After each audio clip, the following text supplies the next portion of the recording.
Hello friends, welcome to my YouTube channel Stephen academy में आपका एक बार फिर से स्वागत करते हैं। और आज हम लेकर आए हैं आप लोगों के लिए 5th सेमेस्टर वालों के लिए ड्राई लैंड एंड रेनफेड, जो आप लोगों का पेपर होने वाला है ड्राई लैंड एंड रेनफेड वाला। तो उसके लिए आज आप लोगों का पेपर है, तो उसके लिए हम लेकर आए हैं आप लोगों के लिए 30+ सुपर इम्पोर्टेंट क्वेश्चंस। ठीक है, तो अगर आपने अभी तक मेरे चैनल को सब्सक्राइब नहीं किया है तो प्लीज़ चैनल को जल्दी से सब्सक्राइब कर लें। और अगर आपको वीडियो अच्छी लगे तो वीडियो को लाइक करें और ज़्यादा से ज़्यादा शेयर करें और उन लोगों तक ज़रूर पहुंचाएं जिन लोगों को इन क्वेश्चंस की ज़रूरत है। चलिए अब हम शुरू करते हैं क्वेश्चंस, बिना टाइम वेस्ट किए हुए शुरू करते हैं। तो पहला क्वेश्चन है, शुष्क खेती आम है, मतलब शुष्क खेती किन क्षेत्रों में आम तरीके से उगाई जाती है। तो किस में उगाई जाती है, तो शुष्क खेती मतलब सीधी सी बात है कि किस क्षेत्र में उगाई जाएगी, तो 100 नंबर इसका सी सही होगा, शुष्क क्षेत्र में। ठीक है,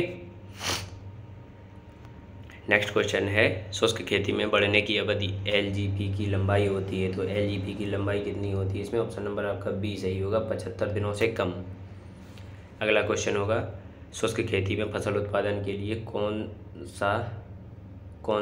सी चीज़ आवश्यक होती है। तो कौन सी चीज़ आवश्यक होती है, इसमें जल संचयन, नमी संचरण प्रथाएं, भूजल पुनर्भरण, इनमें से कोई नहीं। तो इसका ऑप्शन नंबर आपका खा सही हो, मतलब ऑप्शन नंबर आपका बी सही होगा, नमी संरक्षण प्रथाएं जो होती हैं ये आवश्यक होती हैं। ठीक है, शुष्क खेती के लिए। अगला क्वेश्चन है, 75 से 120 दिनों के बीच LPG की लंबाई में बढ़ने वाली मानदंड है। तो मानदंड इसकी क्या होगी, तो इसका ऑप्शन जैविक खेती, बरानी खेती, सूखी खेती और शुष्क भूमि की खेती। तो इसका ऑप्शन नंबर आपका डी सही होगा, शुष्क भूमि की खेती सही होगी। ठीक है, अगला क्वेश्चन है, विशेष रूप से पर्याप्त जल निकासी की आवश्यकता होती है। तो विशेष रूप से जो पर्याप्त जल निकासी की आवश्यकता होती है वो किस में होती है, वर्टिसोल्स में, एल्फीसोल्स में, एंटीसोल्स में या एस्टीसोल्स में। तो ये होती है वर्टिसोल्स में होती है, ऑप्शन नंबर इसका ए सही होगा। ठीक है, अगला क्वेश्चन है, रसायन पानी के वाष्पोत्सर्जन के नुकसान को रोकने के लिए उपयोग किए जाते हैं। तो किसका उपयोग किया जाता है, तो इसमें किया जाता है आप लोगों का एंटी ट्रांसपेरेंट का उपयोग किया जाता है। अगला क्वेश्चन है 2,4-D एट्राजिन और PMA कम सांद्रता पर किस प्रकार एंटी ट्रांसपेरेंट के रूप में कार्य करते हैं। तो ये करते हैं स्टोमेल क्लोजिंग के रूप में कार्य करते हैं। ठीक है, 2,4-D एट्राजिन और PMA कम सांद्रता पर किस रूप में कार्य करते हैं, तो करते हैं किस में करते हैं, स्टोमेटल क्लोजिंग में करते हैं। ठीक है, अगला क्वेश्चन है, फिल्म खेती के प्रकार एंटी ट्रांसपेरेंट हैं। तो जो फिल्म खेती कही जाती है वो हेक्साडोकोनल, मोबाइलफ, बैक्स और सिलिकॉन के रूप में एंटी ट्रांसपेरेंट होती है। ठीक है, अगला क्वेश्चन है, परावर्तक प्रकार एंटी ट्रांसपेरेंट हैं। तो क्या है, तो परावर्तक प्रकार एंटी ट्रांसपेरेंट क्या है, तो कायोलिन होता है जो 5% होता है। ठीक है, ये ट्रांसपेरेंट होता है। अगला क्वेश्चन है, growth retarded type anti transparent है। तो growth retarded type anti transparent क्या होता है, तो साइकोसेल CCC जो होता है ये होता है। ठीक है, अगला क्वेश्चन है, नमी की कमी की स्थिति परिणाम तब होता है जब मिट्टी में उपलब्ध जल वाष्प की मात्रा संभावित वाष्पीकरण वाष्पोत्सर्जन की मांग को पूरा करने के लिए पर्याप्त नहीं होती है। तो किसमें नहीं होती, तो ये सूखा में नहीं होती ये स्थिति। ठीक है, अगला क्वेश्चन है, सूखे के लिए पौधे के अनुकूलन का सबसे सरल तरीका है। तो सूखे के लिए पौधे के अनुकूलन का सबसे तरीका क्या है, टालना जो होता है वो पौधे में करना चाहिए। ठीक है, अगला क्वेश्चन है, सूखे की स्थिति के दौरान जमा हुआ रसायन कौन सा होता है। सूखे की स्थिति के दौरान जो रसायन जमा होता है वो कौन सा होता है, तो वो होता है प्रोलाइन होता है। ठीक है, क्या होता है, प्रोलाइन कहलाता है। अगला क्वेश्चन, जो पानी की कमी वाले पौधों की पत्तियों में जमा होता है तो वो क्या होता है, ABA होता है।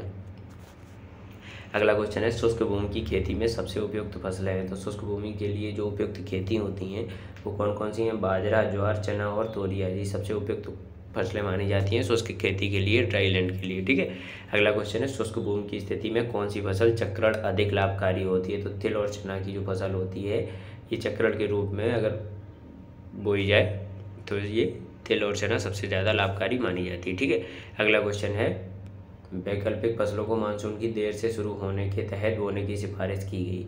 कौन कौन सी जो फसलें हैं जो मानसून की देर से बोई जानी चाहिए। जो अरंडी, हरा चना, लोबिया और सूरजमुखी, ये जो 4 फसलें 4 दी गई हैं आपकी, ये फसलें मानसून के देर से बोनी चाहिए। अगला क्वेश्चन है, मानसून के जल्दी शुरू होने की स्थिति में बोई गई फसल कौन कौन सी होती है?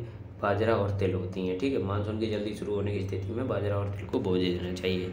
अगला क्वेश्चन है, एक अवधि जिसमें उपलब्ध मिट्टी की नमी, शुष्क भूमि फसलों की वाष्पीकरण आवश्यकता को पूरा करने के लिए पर्याप्त है। तो क्या पर्याप्त है? बढ़ती अवधि की लंबाई जो होती है वो पर्याप्त होती है। ठीक है, अगला क्वेश्चन है, बढ़ती अवधि की लंबाई केवल एक सूखी भूमि की फसल उगाने के लिए उपयुक्त है। तो 14 सप्ताह की फसल की उगाने के लिए उपयुक्त होती है। अगला क्वेश्चन है, बढ़ती अवधि की लंबाई अंतर फसल सस्यन के लिए उपयुक्त होती है। तो ये अंतर सस्यन प्रणाली जो होती है उसके लिए कितने दिनों में उपयुक्त होती है? तो 14 से 20 सप्ताह के लिए उपयुक्त होती है। अगला क्वेश्चन है, औसत वार्षिक वर्षा प्राप्त करने वाले क्षेत्र जहाँ 1150 mm होती है वर्षा, जहाँ पर 1150 mm वर्षा होती है, औसत वर्षा वाले क्षेत्र क्या कहलाते हैं? तो इन्हें कहते हैं बरानी खेती। क्या कहा जाता है? बरानी खेती कहा जाता है। ठीक है, शुष्क भूमि खेती का फसल उगाने का मौसम है। तो शुष्क भूमि खेती की फसल उगाने के मौसम क्या है? तो 75 से 120 दिन होते हैं। अगला क्वेश्चन है, मौसम की असमानताओं को पूरा करने के लिए शमन फसल योजना में बदलाव को कहा जाता है। तो क्या कहा जाता है? आकस्मिक योजना इसे कहा जाता है। क्या कहा जाता है? आकस्मिक योजना कहा जाता है। अगला क्वेश्चन है, भारतीय मानसून की मुख्य महत्वपूर्ण विशेषता। तो भारतीय मानसून की मुख्य महत्वपूर्ण विशेषता क्या है? बरसात के मौसम में लंबे समय तक ब्रेक या लंबे समय तक शुष्क मौसम रहता है यहाँ पर। ठीक है, अगला क्वेश्चन है, शुष्क भूमि की स्थिति में सबसे खतरनाक स्थिति तो कौन सी होती है? पानी की शीघ्र निकासी होती है। ठीक है, अगला क्वेश्चन आपका है, आकस्मिक फसल योजना का सुझाव तब दिया गया जब वर्षा में लंबा अंतराल हो।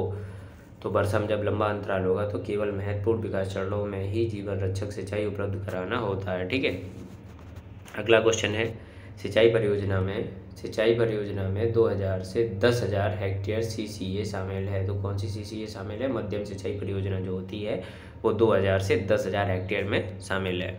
अगला क्वेश्चन है, सिंचाई परियोजना को कवर किया गया 2000 हेक्टेयर CCA। तो अगर जैसे सिंचाई परियोजना जो है उसमें 2000 हेक्टेयर से कम अगर किया जाता है तो इसमें कौन सी परियोजना कहलाएगी? तो वो लघु सिंचाई परियोजना के अंतर्गत आती है। अगला क्वेश्चन है, C2 में जल संचयन को कहते हैं। तो C2 में जो जल संचयन होता है उसे क्या कहते हैं? अफवाह खेती के नाम से उसे जाना जाता है। ठीक है, अगला क्वेश्चन है, उन क्षेत्रों में फसलों की खेती जहां औसत वार्षिक वर्षा 750 mm प्रतिवर्ष से कम होती है तो उसे क्या कहते हैं? सूखी खेती के नाम से जाना जाता है। उसे क्या जाना जाता है? सूखी खेती के नाम से जानते हैं। ठीक है, 750 से 1150 mm प्रतिवर्षा प्राप्त करने वाले क्षेत्रों की फसलों की खेती कहलाती है। तो जो 750 से 1150 mm प्रतिवर्षा वाले क्षेत्र होते हैं तो उसे क्या कहते हैं? शुष्क भूमि की खेती कहते हैं, वहाँ पर होती है। ठीक है, अगला क्वेश्चन है, औसत वार्षिक वर्षा प्राप्त करने वाले क्षेत्र 1150 mm होते हैं तो उन्हें क्या कहा जाता है? बरानी खेती के नाम से उन्हें जाना जाता है। ठीक है, अगर आप लोगों को वीडियो अच्छा लगा हो तो लाइक करें, शेयर करें, और अगर आपने चैनल को सब्सक्राइब नहीं किया है तो प्लीज़ चैनल को ज़रूर सब्सक्राइब कर लीजिए, क्योंकि हम आप लोगों के लिए ऐसे ही अगले होने वाले पेपरों के लिए नोट्स और प्लस उन पेपर का सॉल्यूशन हम आप लोगों तक पहुंचाते रहेंगे। चलिए बढ़ते हैं नेक्स्ट क्वेश्चन की तरफ। नेक्स्ट क्वेश्चन है, एक प्राकृतिक जल इकाई जिसमें सामान्य अपवाह आउटलेट बिंदु है। तो क्या कहलाता है आउटलेट बिंदु? जल विभाजन कहलाता है। अगला क्वेश्चन है, एक जलग्रहण क्षेत्र में प्राप्त वर्षा की मात्रा अपवाह के अनुपात को कहते हैं, अपवाह गुणांक के नाम से इसे जाना जाता है। अगला क्वेश्चन है, माइक्रो वाटर सेट लगभग एक क्षेत्र को कवर करता है। तो एक क्षेत्र वो कौन सा होता है? 100 से 1000 हेक्टेयर का जो क्षेत्र होता है वो माइक्रो वाटर सेट के अंतर्गत आता है। अगला क्वेश्चन है, प्रमुख सिंचाई परियोजना में कितने हेक्टेयर भूमि जो आती है? तो ये आती है लगभग जो होती है आप लोगों की 10,000 हेक्टेयर से कम, 10,000 हेक्टेयर से कम जो भूमि होती है वो प्रमुख सिंचाई परियोजना के अंतर्गत आती है। और जो सिंचाई परियोजना को कवर किया गया 10,000 हेक्टेयर कैचमेंट कमान क्षेत्र CCA जो होता है वो क्या कहलाता है? तो प्रमुख सिंचाई परियोजना कहलाता है। ठीक है, अगला क्वेश्चन है, निम्नलिखित में से किस क्षेत्र में व्यापक व्यावसायिक अनाज की खेती नहीं होती? निम्नलिखित में से किस क्षेत्र में व्यापक अनाज की खेती नहीं होती। तो कौन से वो क्षेत्र हैं जिसमें व्यापक अनाज की खेती नहीं होती है? तो हम आप लोगों को दिखाने जा रहे हैं अमेरिकी, ये देखिए अमेरिकी ग्रैंडफाइंड, यूरोपीय स्टेप्स और आप लोगों के अर्जेंटीना के पम्पास और अमेज़न बेसिन। तो अमेज़न जो बेसिन है, ऑप्शन नंबर आपका जो 4 सही है, अमेज़न बेसिन, ये आप लोगों का सही होगा। इसमें निम्नलिखित में से किस क्षेत्र में व्यापक व्यावसायिक अनाज की खेती नहीं की जाती है? तो ये जो अमेज़न बेसिन जो आता है आपका, इसमें इसकी खेती नहीं की जाती है। ठीक है, अगला क्वेश्चन है निम्नलिखित में से कौन सी फसल शुष्क भूमि कृषि के अंतर्गत नहीं आती है? तो जो कौन सी फसल है, जो निम्नलिखित में से कौन सी फसल जो शुष्क भूमि कृषि के अंतर्गत नहीं आती है? तो कौन सी फसल है? इसमें डी नंबर आपका सही होगा। गन्ना जो होता है ये आपका शुष्क भूमि कृषि के अंतर्गत नहीं आ सकता। ठीक है, अगला क्वेश्चन है वैश्विक मात्स्यिकी को बचाने का क्या उपाय है? जो वैश्विक फिशर हो रही है उसे बचाने के लिए क्या उपाय हो सकता है? तो इसमें उपाय देखिए आप लोगों के दिया गया। पारिस्थितिकी तंत्र आधारित दृष्टिकोण अपनाना और नो फिशिंग जोन के रूप में समुद्री भंडारण की स्थापना, फिशिंग गियर और बॉटम ट्रॉल को हटाना। तो इसमें ऑप्शन के अनुसार आप लोगों को नीचे और ऑप्शन दिए गए हैं, तो वो ऑप्शन आप लोगों को क्या है? ए और देखिए इसमें दिया गया पहला और दूसरा केवल दूसरा और तीसरा, पहला और तीसरा, और ऑप्शन डी मतलब सभी। तो इसका ऑप्शन नंबर आपका डी सही होगा। डी जो ऑप्शन नंबर दिया गया आपका सभी वाला, ये आपका सही होगा। ठीक है, सभी रूप से इसकी फिशर को बचाने के लिए किया जाता है, उपाय किए जाते हैं। ठीक है, अगर आप लोगों को वीडियो अच्छा लगा हो तो प्लीज़ लाइक करें, शेयर करें और हमारे चैनल से जुड़ जाएं। हमारे चैनल को अगर आपने अभी तक सब्सक्राइब नहीं किया तो प्लीज़ जल्दी से चैनल को सब्सक्राइब कर लें और हम आप लोगों के लिए ऐसे ही वीडियो और प्लस पेपर के सॉल्यूशंस डालते रहेंगे।